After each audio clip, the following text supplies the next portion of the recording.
Hello दोस्तों, this is Vishakha Daga coming up with next round of New Simplified. Now before going for exam, you would have wanted कि जितने सारे की policy rates हैं वो आपके रिवाइज हो जाएं. तो आज की वीडियो में हम वही करेंगे. हम सारे की पॉलिसी रेट्स को रिवाइज करेंगे कि वो कितने हैं, जैसे bank rate, repo rate, reverse repo, CRR या फिर आपके SLR की रेट क्या है. इसके साथ इनसे रिलेटेड एक न्यूज़ थी आपकी, उसके बारे में हम डिस्कस करेंगे. जैसे लॉन्ग टर्म रेपो ऑपरेशन क्या थे जो बीच में कहीं रिलीज हुए थे. इससे पहले रेपो ऑपरेशन के बारे में आपको जानना हो तो there is another video, description में आपका लिंक होगा, उसको जाके देख सकते हैं. पर चलिए आगे बढ़ते हैं और देखते हैं इस क्वेश्चन के बारे में. LTRO which was in news recently, which of the following statement is not true? आपको बताना है कौन सी स्टेटमेंट इसमें से ट्रू नहीं है. इसके लिए they provide loan at rate equal to prevailing repo rate in the market. They provide liquidity up to 28 days.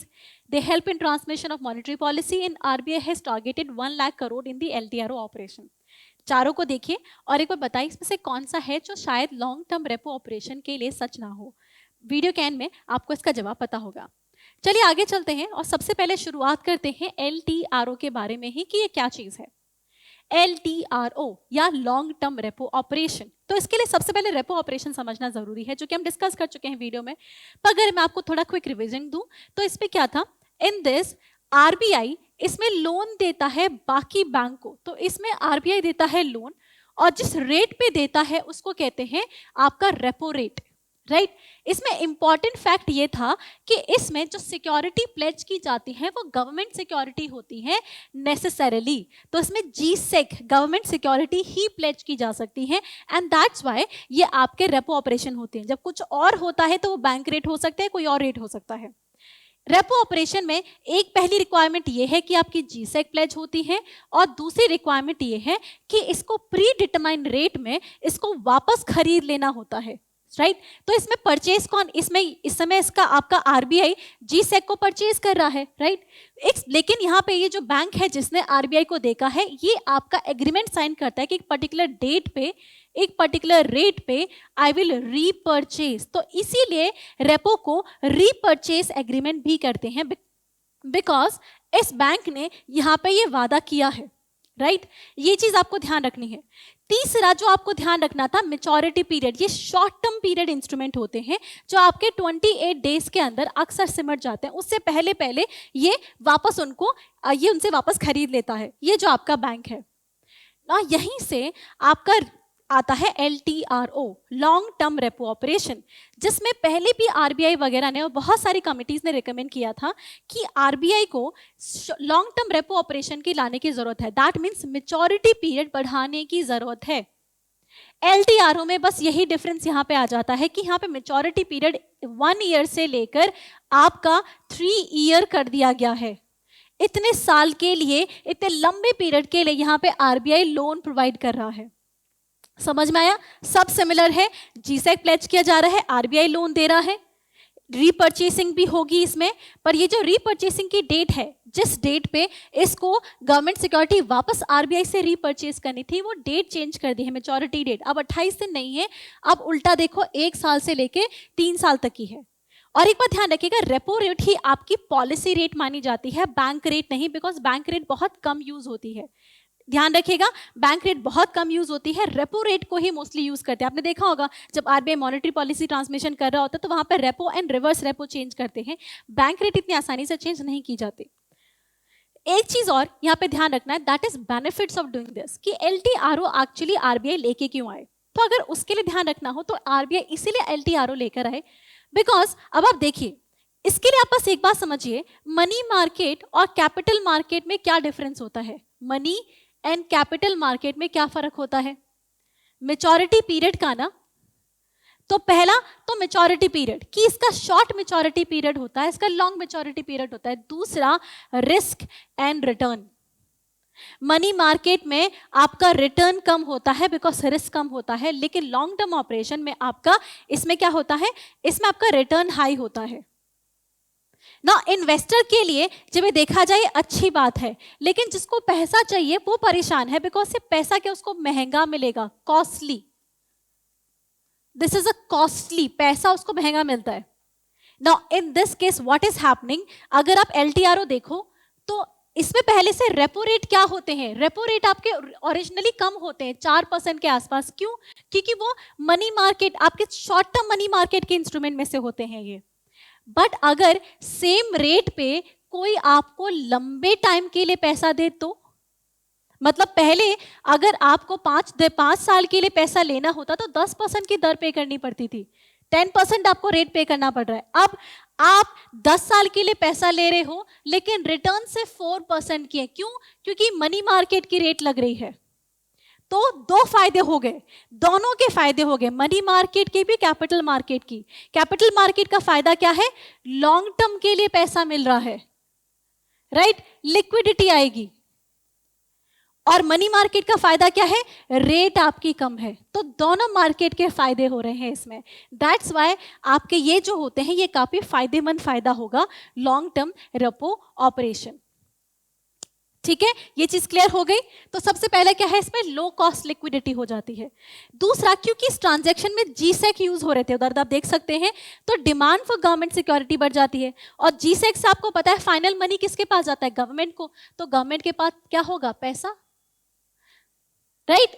फिर आपका कमर्शियल पेपर, कमर्शियल बिल और कॉर्पोरेट मार्केट के लिए, कॉर्पोरेट बिल्स के लिए भी इसमें मार्केट क्रिएट हो जाएगा। क्यों? क्योंकि आरबीआई ने इसमें बोला है एलटीआरओ से जो पैसा बैंक को मिलेगा, बैंक उसको इन्वेस्ट करेगा आपके कमर्शियल पेपर, कमर्शियल बिल या फिर आपके कॉर्पोरेट बॉन्ड्स वगैरह पे। ठीक है, तो एक तो जीसेक को बढ़ावा मिला और दूसरा फायदा होगा कमर्शियल पेपर, कमर्शियल बिल और आपके कॉर्पोरेट बॉन्ड्स को, क्योंकि आरबीआई ने बोला है ये जो एक्स्ट्रा पैसा बैंक के पास आ रहा है उसको सिर्फ वहां इन्वेस्ट करना है। ये हो गया आपका तीसरा बेनिफिट। अब आते हैं, इससे मॉनेटरी पॉलिसी ट्रांसमिशन भी होगा। इनफैक्ट ये आरबीआई का मेन पर्पस था जिसकी वजह से लेकर आए थे। यूजुअली क्या होता है, जब आपके रेपो रेट, अब ये आपका कोई, अब इमेजिन कीजिए आपका बैंक है और ये है आपका सेंट्रल बैंक, राइट। आरबीआई जब रेपो रेट बदल देता है, मतलब जिस रेट पे एसबीआई को पैसा मिल रहा है, इमेजिन कीजिए 4%, तो लॉजिकली एसबीआई जब किसी और को पैसा देगा तो ये क्या करेगा, मे बी 5% पे देगा, जिससे कि 1% का फायदा इसके पास हो। ये ओरिजिनल कंडीशन थी। पर व्हाट इफ आरबीआई रेट को कम कर दे, 3% पे अब पैसा दे रहा है, तो एसबीआई को भी क्या करना चाहिए था? एसबीआई को भी 4% पे पैसा देना चाहिए था, जो आपका इंडिविजुअल इन्वेस्टर है यहाँ पे। But SBI is not doing this. They are still keeping the interest rate at 5%. Now this is not monetary policy transmission. मतलब RBI ने जो चेंज डिजायर किए थे वो SBI ने नहीं किए। क्यों? क्योंकि एसबीआई को लगता था कि, एसबीआई बोलता था ये जो पैसा हम आपसे ले रहे हैं वो बहुत कम परसेंटेज है, कि मतलब अगर 100 करोड़ आरबीआई के पास है तो वो बोलता था कि आपसे जो हम पैसा ले रहे हैं वो सिर्फ 4% है, मतलब सिर्फ 4 करोड़ आपसे ले रहे हैं, बाकी सोर्स से पैसा हमें कम से कम 6% पे मिल रहा है, तो हम आपके हिसाब से थोड़ा डेट डिसाइड करेंगे। और स्पेशली लॉन्ग टर्म ऑपरेशंस के लिए इनको बाकी से महंगा पैसा मिलता था, क्योंकि आपको पता है लॉन्ग टर्म जो मार्केट होते हैं, कैपिटल मार्केट में तो एक्सपेंसिव लोन होते हैं 8%। आरबीआई ने बोला ये मसला है ना, आपको जो लॉन्ग टर्म मार्केट में पैसा महंगा मिल रहा है, तो उन्होंने बोला रेपो ऑपरेशन ही जो कि आरबीआई के कंट्रोल में है उन्हीं को हम क्या कर देंगे, उनकी रेट कम कर देंगे। तो आरबीआई का जो मेन मुद्दा था कि आपसे पैसा कम ले रहे हैं, जो आपका लॉन्ग टर्म मार्केट है, जो कैपिटल मार्केट है, वह महंगा पैसा मिलता है, बोलते वही हम रेट क्या कर देंगे, सस्ते कर देंगे, हम रेपो रेट पे आपको पैसा प्रोवाइड करेंगे। Now that is going to in effective monetary policy transmission, की कंप्लेन ही खत्म हो गई। फिर आपका आता है benefit the borrower. Ultimately borrower के पास अगर मॉनेटरी पॉलिसी ट्रांसमिशन होगी तो लो कॉस्ट लोन उसको मिल जाएगा। समझ में आया? That's why LTRO was a very effective deal जो कि सबके लिए थे। अब आते हैं की पॉलिसी रेट्स इस समय क्या क्या है। देखा जाए, डिस्कस मैं सब कर चुकी हूं कि क्या क्या होते हैं। CRR, बैंक के पास जो टोटल डिपॉजिट है, जैसे SBI है 100 करोड़, उसका जितना पैसा बैंक को सेंट्रल बैंक के पास रखना पड़ता है उसको CRR कहते हैं, वो अभी 4% है, 4%। SLR, बैंक के पास जितना डिपॉजिट है उसका कुछ परसेंटेज उसको कैश, गोल्ड या फिर जीसेक की फॉर्मेट में रखना होता है, उसको कहते हैं SLR, वो अभी 18% है, राइट। फिर रेपो रेट, जिस रेट पे आरबीआई एसबीआई को या फिर किसी भी लोन को पैसा देता है, वो जो रेट होता है उसको कहते हैं रेपो रेट। वो 4% अभी फिक्स कर रखा है, ठीक है। जब लोन देते समय जीसेक प्लेज की जाएगी तो ये होगा आपका क्या, रेपो ऑपरेशन। अगर यहीं पे आपकी प्लेज की जाएगी कमर्शियल पेपर नॉट जीसेक, तो आपका क्या हो जाएगा, बैंक रेट। बैंक रेट इस समय है 4.25। तो दोनों केस में क्या है, सेंट्रल बैंक इसको लोन दे रहा है। जब आपकी जीसेक प्लेज की जाएगी रेपो रेट होगी, जब कमर्शियल पेपर प्लेज किए जाएंगे तो आपकी बैंक रेट होगी। एक 4% है, एक 4.25% है। यहीं पे जब शॉर्ट रेपो रेट में भी सेम चीज हो रही है, लेकिन टाइम पीरियड बदल रहा है। बैंक रेट सबसे लंबे पीरियड के लिए मिलते हैं, उससे कम पीरियड के लिए आपके रेपो रेट, रेपो ऑपरेशन, और सबसे कम पीरियड के लिए मिलते हैं मार्जिनल स्टैंडिंग फैसिलिटी। याद है ना, रात में आपका घर बजा रहे हैं कि पैसा चाहिए, तो इस केस में ओवरनाइट फैसिलिटी जो होती है वो मार्जिनल स्टैंडिंग फैसिलिटी होती है। तो सेम चीज हो रही है, बस रातों रात पैसा चाहिए होता है। तो ये इसका रेट है आपका 4.25। और एक बात ध्यान रखिएगा, यूजुअली रेपो रेट से जो आपका बैंक रेट होता है वो 0.25% हायर होता है। Usually, not always. पहले ये 1% हाई भी हुआ करता था, अब ये 0.25% हाई है। और usually bank rate is equals to marginal standing facility होता है, नॉट ऑलवेज। पहले एमएसएफ 1% हाई होता था बैंक रेट से, तो 1% का गैप था, बट अभी ये सिमिलर उस पे है। फिर आपका रिवर्स रेपो इस समय 3.35% है। यूजुअली ये माइनस, मतलब रिवर्स रेपो यूजुअली आपके रेपो रेट से कम ही होता है। ये आपका 0.25% होता, अभी मतलब कम होता है यूजुअली, पर अभी ये 3.35% है, ठीक है। ये आपके सारे के सारे रेट्स हो गए। बाकी रिवर्स रेट आपको पता है, इसमें उल्टा होता है। इसमें कमर्शियल बैंक अपना पैसा आरबीआई के पास जमा कर देते हैं और जीसेक वापस प्रॉमिस कर देते हैं, राइट, विद रीपर्चेसिंग एग्रीमेंट। तो ये आपके हो गए की पॉलिसी रेट।